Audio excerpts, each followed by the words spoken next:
ಕರ್ನಾಟಕ ದೈವಜ್ಞ ಮಹಿಳಾ ಮಂಡಳಿ ವತಿಯಿಂದ ಮಹಿಳಾ ವಸತಿ ನಿಲಯ ಹಾಗೂ ಕೌಶಲ್ಯ ತರಬೇತಿ ಕೇಂದ್ರದ ನೂತನ ಉದ್ಘಾಟನಾ ಸಮಾರಂಭವನ್ನು ಆಯೋಜನೆ ಮಾಡಲಾಗಿದೆ. ಕಾರ್ಯಕ್ರಮದ ಉದ್ಘಾಟನೆಯ ಪರಮಪೂಜ್ಯ ಸಚ್ಚಿದಾನಂದ ಜ್ಞಾನೇಶ್ವರ ಭಾರತಿ ಮಹಾಸ್ವಾಮಿಗಳು ನೆರವೇರಿಸಲಿದ್ದು, ಏಪ್ರಿಲ್ 6ರಂದು ಪಾರ್ವತಮ್ಮ ಲೇಔಟ್ ಬೊಮ್ಮನಕಟ್ಟೆಯಲ್ಲಿ ಕಾರ್ಯಕ್ರಮ ನಡೆಯಲಿದೆ. ಶಿಕ್ಷಣ ಸಚಿವರಾದ ಎಸ್ ಮಧುಬಂಗಾರಪ್ಪ, ಸಂಸದ ಬಿ.ವೈ. ರಾಘವೇಂದ್ರ, ಶಾಸಕ ಡಿ.ಎಸ್. ಅರುಣ್ ಸೇರಿದಂತೆ ಅನೇಕ ರಾಜಕೀಯ ಗಣ್ಯರು ಆಗಮಿಸಲಿದ್ದಾರೆ ಎಂದು ಇಂದು ನಡೆದ ಪತ್ರಿಕಾಗೋಷ್ಠಿಯಲ್ಲಿ ದೈವಜ್ಞ ಮಹಿಳಾ ಮಂಡಳಿಯ ಪ್ರಮುಖರು ಮಾಹಿತಿ ನೀಡಿದರು.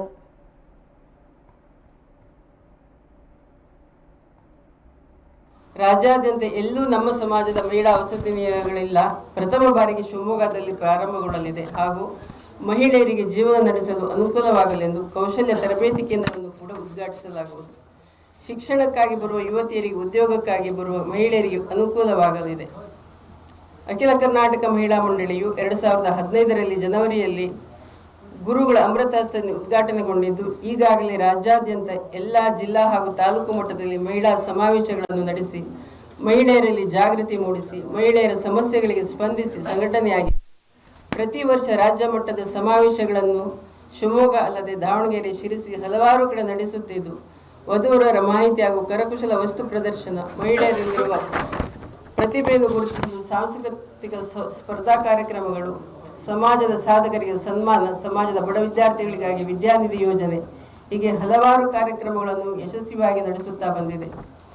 ದೈವಜ್ಞ ಸಮಾಜವು ಹಿಂದುಳಿದ ವರ್ಗ 2A ಸಮಾಜವಾಗಿದ್ದು, ಸರ್ಕಾರದ ಸವಲತ್ತುಗಳಿಂದ ವಂಚಿತವಾಗಿದ್ದು, ರಾಜಕೀಯವಾಗಿ ಕೂಡ ಬಹಳ ಹಿಂದೆ ಉಳಿದಿದೆ. ನಮ್ಮ ಸಮಾಜದ ಮುಖ್ಯ ಕಸುಬು ಆಭರಣ ತಯಾರಿಕೆ ಹಾಗೂ ಕೃಷಿ ಅವಲಂಬಿತವಾಗಿರುತ್ತದೆ. ಶೈಕ್ಷಣಿಕವಾಗಿ ಹಾಗೂ ಆರ್ಥಿಕವಾಗಿ ಹಿಂದುಳಿದಂತಹ ಸಮಾಜವಾಗಿರುತ್ತದೆ. ನಾವು ಮಾಡಿರುವಂತಹ ಕಾರ್ಯಕ್ರಮಗಳು ರಾಜ್ಯಾದ್ಯಂತ ಪ್ರತಿ ವರ್ಷ ವಿದ್ಯಾರ್ಥಿಗಳಿಗೆ ಪ್ರತಿಭಾ ಪುರಸ್ಕಾರ, ಉಚಿತ ವಧುವರರ ಮಾಹಿತಿ ನೀಡಿ ಹಲವಾರು ನೆಂಟಸ್ತಿಕೆಗಳನ್ನು ಕೂಡ ನಡೆಸುತ್ತಾ ಬಂದಿದೆ. ಮಹಿಳೆಯರಿಗಾಗಿ ಕೌಶಲ್ಯ ತರಬೇತಿಯನ್ನು ಕೂಡ ನಡೆಯುತ್ತಿರುವುದು, ಬಡ ವಿದ್ಯಾರ್ಥಿಗಳಿಗಾಗಿ ವಿದ್ಯಾನಿಧಿ ಯೋಜನೆ, ಸಮಾಜದಲ್ಲಿ ಸಾಧನೆ ಮಾಡಿದ ಸಾಧಕರನ್ನು ಗುರುತಿಸಿ ಸನ್ಮಾನಿಸಿ ಗೌರವಿಸುತ್ತಿರುವುದು, ಮಹಿಳೆಯರಲ್ಲಿರುವ ಪ್ರತಿಭೆ ಕಲೆಯನ್ನು ಪ್ರೋತ್ಸಾಹಿಸಿ ಪ್ರತಿ ವರ್ಷ ಸಮ್ಮಿಲನ ರಾಜ್ಯ ಮಟ್ಟದ ಕಾರ್ಯಕ್ರಮವನ್ನು ನಡೆಸುತ್ತಾ ಬಂದಿದೆ. ಸಮಾಜದ ಬಡ ಅಸಹಾಯಕರಿಗಾಗಿ ಸಹಾಯ ಹಸ್ತ, ಸಮಾಜದ ಜಾಗೃತಿಗಾಗಿ ವಿಚಾರ ಸಂಕಿರಣ ಜಿಲ್ಲಾ ಹಾಗೂ ತಾಲೂಕು ಮಟ್ಟದಲ್ಲಿ ಮಾಡಿದೆ. ಕರೋನಾ ಸಮಯದಲ್ಲಿ ಕೂಡ ಸಮಾಜದ ಬಹಳಷ್ಟು ಜನರಿಗೆ ಧನ ಸಹಾಯವನ್ನು ಮಾಡಿದೆ. ಈಗ ಮಹಿಳಾ ವಸತಿ ನಿಲಯದ ಯೋಜನೆ ಪೂರ್ಣಗೊಂಡಿರುವುದು ಸಂತೋಷವಾಗಿದೆ. ಈ ಕಾರಣಗಳಿಂದಾಗಿ ಸಮಾಜದ ಮಹಿಳೆಯರನ್ನು ಒಗ್ಗೂಡಿಸುವ ಸಲುವಾಗಿ ರಾಜ್ಯ ಮಹಿಳಾ ಮಂಡಳಿಯನ್ನು ಪ್ರಾರಂಭಿಸಿ ಮಹಿಳೆಯರನ್ನು ಸಂಘಟಿಸುವ ಕೆಲಸ ಮಂಡಳಿಯು ಮಾಡುತ್ತಿದೆ.